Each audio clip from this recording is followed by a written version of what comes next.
What is up, you guys, and welcome to the Chosen League podcast, where fire sports content is the name of the game. I'm your host, Devon, and in today's episode, I'm going to be talking to you guys about Shannon Sharpe and Skip Bayless, just going more in depth about Shannon Sharpe and his departure from Undisputed. But before we get into all that, make sure you like, comment, subscribe, hit that notification bell so you can be notified every time I upload an episode. Also, watch this video all the way to the end because I don't want you guys missing out what I have in store for you today. But anyways, let's get into it. Question for discussion: should Skip Bayless call it quits after parting ways with Shannon Sharpe? Let me know in the comment section. I mean, it's a possibility, but the thing with Skip Bayless is I don't think he's gonna quit. But let me know in the comment section what you guys think. First off, I want to start off with Shannon Sharpe and his thoughts on why he left Undisputed and how basically he felt, during that time and leading up to his departure. This is an article from Clutch Point, so here we go. See, people like, well, Shannon, why'd you get so emotional? Because if you knew what I put into that job, you would understand it. Yeah, you see, the greater the expectation, the greater the hurt when it doesn't work out. And I poured so much into that. I gave up everything. I lost relationships because I couldn't go out to dinner. I couldn't go on vacation. I couldn't do it because I had to watch all the sporting events. I had to be able to talk about them on television and talk about them expertly. So it cost me a lot. We all know what Shannon Sharpe is saying. I mean, he was going through a tough time at Undisputed. Imagine just doing all that creativity he had.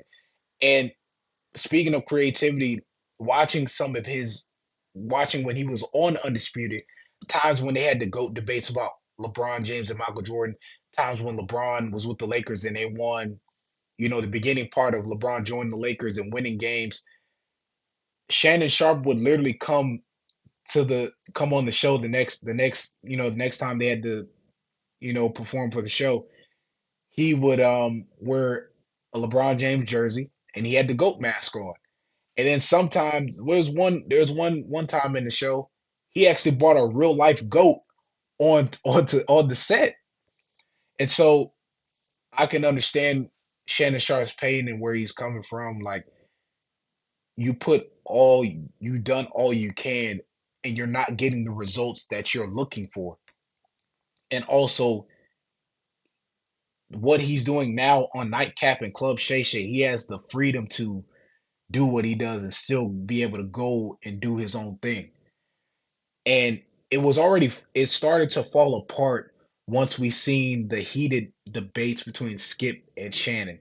See, the thing about Skip is Skip, when they had heated debates, a lot of times Skip Bayless wouldn't let Shannon Sharpe finish his sentence. He was always trying to cut him off because he felt like he knew more than Shannon Sharpe. He was trying to undermine Shannon Sharpe. And the thing about it is, it's a difference between covering the game and playing the game. Shannon Sharpe has the best of both. Shannon Sharpe is multifaceted, in my opinion. He's multifaceted. He's played the game of football. He's made a name. He's made a name for himself in football, and he's made a name for himself off the field. So I just didn't understand like Skip Bayless. Like, let's be real.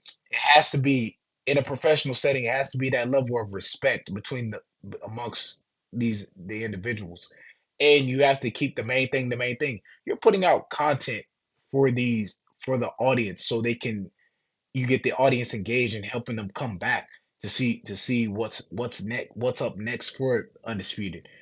And so just by that, it was already coming down to an end based on Skip Bayless, his remarks towards Shannon Sharpe. And so moving on to the TV ratings for FS1, we have first things first with Nick Wright and Chris Broussard. They're the 17th most popular show on FS1 with the 552nd overall on TV. They have a total number of 103,000 people watching. So they've increased. They've had a big increase. Then you have Colin from the Herd. 5.8 million viewers. He really gets people involved in his show. He's getting a lot of engagements. He knows what he's doing. And then last but not least, we have Undisputed, the 20th most popular show on the FS1 and 612th overall on TV with 49,000 people watching. That is low. And with Undisputed, after the departure of Shannon Sharpe, now it's like Skip Bayless has to do what Skip Bayless does. Now he has to find ways to, keep the show going. Has to find a way to bring more people on to work with him, the partnership. You bring in Keyshawn Johnson, you bring in Michael Irvin, you bring in Richard Sherman. Richard Sherman's no longer there. Michael Irvin no longer there. All you have now is Keyshawn Johnson, and then you come and bring in Paul Pierce. So now you have Keyshawn Johnson and Paul Pierce. But at the same time, it is what it is. The show is not giving that X factor as it did, that excitement that it did when Shannon Sharpe was on. So it's totally different. Skip Bayless also has his own show, his own YouTube channel, where he gives his perspective on same thing he does on Undisputed, but also he talks about off the field, off the court stuff as well. And then you got Shannon Sharpe with Nightcap, with Chad Ochocinco and Gilbert Arenas, and then he has Club Shay Shay where he's going on and interviewing people. He's in the you got to think the thing about Shannon Sharpe is I love his introductions that he does on Club Shay Shay when he's interviewing, the people, whether it's Cat Williams, whether it's, DC Young Fly, whether it's Monique, whoever it may be, he's interviewing these people and he's giving them their flowers. And at the same time, he's making sure that these individuals are able to express themselves. And so even say like with Nightcap, he gives a live reaction, how he does his live reaction after every game. It's truly amazing. And Shannon Sharpe is going to continue to grow and he's going to continue to get better and he's going to be able to do more great things as time goes on. But, anyways, that is all for today's episode. Once again, like, comment, subscribe, hit that notification bell so you'll be notified every time I upload an episode. I'm Devon and I'm signing off. Thanks for watching. Subscribe here to get the latest from the show.